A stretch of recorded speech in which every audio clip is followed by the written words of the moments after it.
మిత్రులందరికీ శుభ సాయంత్రం. నేను మీ హరి. మరి ఏపీ డిఎస్సికి సంబంధించినటువంటి వెబ్సైటు చాకచక్యంగా మార్పులకు లోనవుతుందండి. మరి అప్పుడే సర్టిఫికెట్ అప్లోడ్కి ఆప్షన్ ఎనేబుల్ చేసి మరలా డిసేబుల్ చేశారు. అదేవిధంగా రిజల్ట్స్ కూడా నో డేటా ఫౌండ్ అని రావడం జరిగింది. మరలా కూడా ఎనేబుల్ చేశారండి. ఇప్పుడు వస్తున్నాయి అన్నీ కూడా. కానీ ఇప్పుడు సర్టిఫికెట్ పరిశీలనకు సంబంధించి ఎప్పుడు జరుగుతుందంటే ఇప్పుడే డిఈఓ నుంచి మెసేజ్లు అయితే రావడం జరుగుతుందండి. ఇక్కడ మీకు చూపిస్తున్నాను. 28వ తేదీన 29వ తేదీన 9:00కి మనకి ఖచ్చితంగా ఈ యొక్క సర్టిఫికేట్ పరిశీలన అయితే జరుగుతుంది అంటూ మనకి ఈ యొక్క డిఏఓ నుంచి మెసేజ్లు అయితే వస్తున్నాయండి. మనం ఇక్కడ చూడొచ్చు. ఓకేనండి. నెక్స్ట్ సర్టిఫికేట్ అప్లోడ్ ఆప్షన్ ఎవరికి వస్తుంది అంటే ఎవరు పడితే వాళ్ళకి ప్రతి ఒక్కరికి రాదండి. జోన్ ఆఫ్ కన్సిడరేషన్ అంటే పరిశీలనలో ఉన్న ప్రాంతం అని అర్థం అండి. ఈ యొక్క పరిశీలనలో ఎవరైతే ఉన్నాయో ఆ ప్రాంతంలో ఉన్న వారికి మాత్రమే సర్టిఫికేట్ అప్లోడ్ అనే ఆప్షన్ ఇవ్వడం జరిగిందండి ఆల్రెడీ. అందరికీ ఎనేబుల్ కాదు. జోన్ ఆఫ్ కన్సిడరేషన్లో ఉన్న వాళ్ళకి మాత్రమే ఇక్కడ సర్టిఫికేట్ అప్లోడ్ ఆప్షన్ అయితే ఇవ్వడం జరిగిందండి. ఇది మిత్రులు. నెక్స్ట్ ఆ ఎడిట్ ఆప్షన్ ఇస్తే ఎస్జిటీలకు పండగే. ఏ ఎడిట్ ఆప్షన్ అండి అసలు? మరి అప్లికేషన్ సమయంలోనే పరీక్షలకు ముందే పోస్టుల ప్రాధాన్యత ఎంపిక చేసుకోవాలని చెప్పడం, అధికారులు ఇప్పుడు అదే ఫైనల్ అని చెప్పడం వల్ల మరి చాలామంది మెరిట్ అభ్యర్థులకు శాపంగా మారిందండి.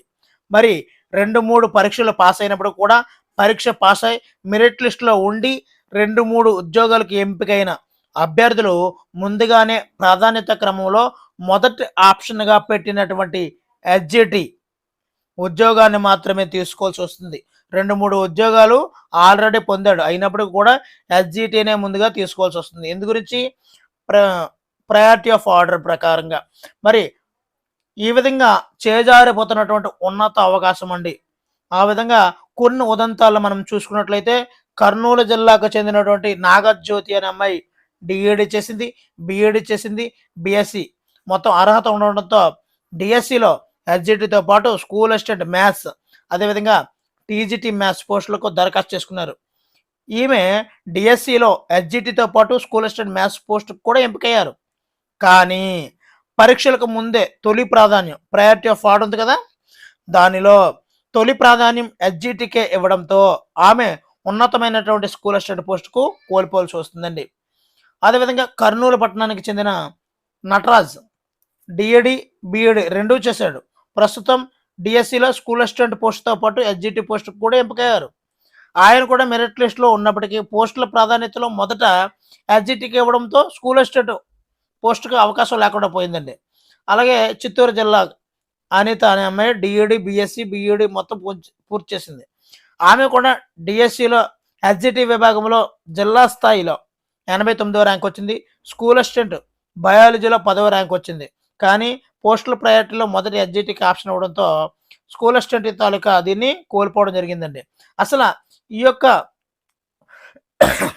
మరి స్కూల్ అసిస్టెంట్ టీజీటీ పోస్టులు వచ్చే అవకాశం ఉన్నా కూడా ఈ యొక్క ఆప్షన్ ముందే ఇచ్చుకోవడం వల్ల ఎస్జిటిలో చేరిన వారు తీవ్రంగా నష్టపోతారండి.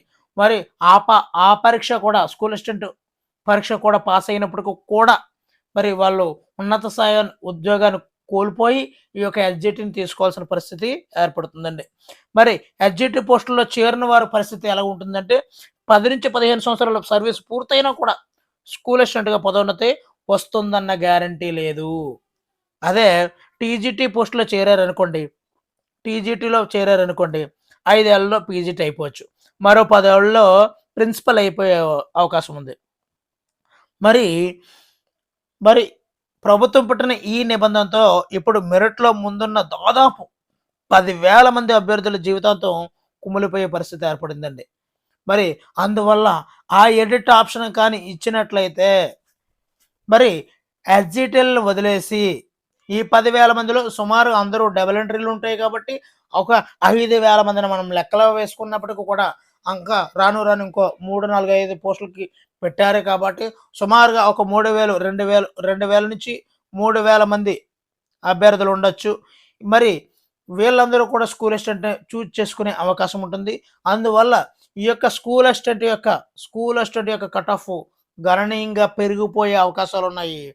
అదే స్థాయిలో ఎస్జిటి యొక్క కట్ ఆఫ్ తగ్గిపోయే అవకాశం ఉందండి. మరి ప్రభుత్వం ఆల్రెడీ ఎడిట్ సర్టిఫికెట్ అప్లోడ్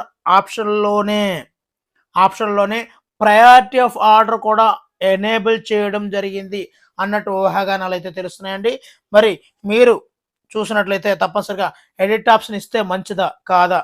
మరి ఆల్రెడీ ఉద్యోగాన్ని సంపాదించాడు వాడు, స్కూల్ అసిస్టెంట్లో ఎగ్జామ్ రాసి సంపాదించాడు. కానీ ప్రభుత్వం యొక్క మిస్టేక్ వల్ల ప్రభుత్వం ఎడిట్ ఆప్షన్ ఇవ్వకపోవడం వల్ల వస్తుంది అనే భావన ఉంటే మీరు ఖచ్చితంగా కామెంట్ అయితే చేయండి.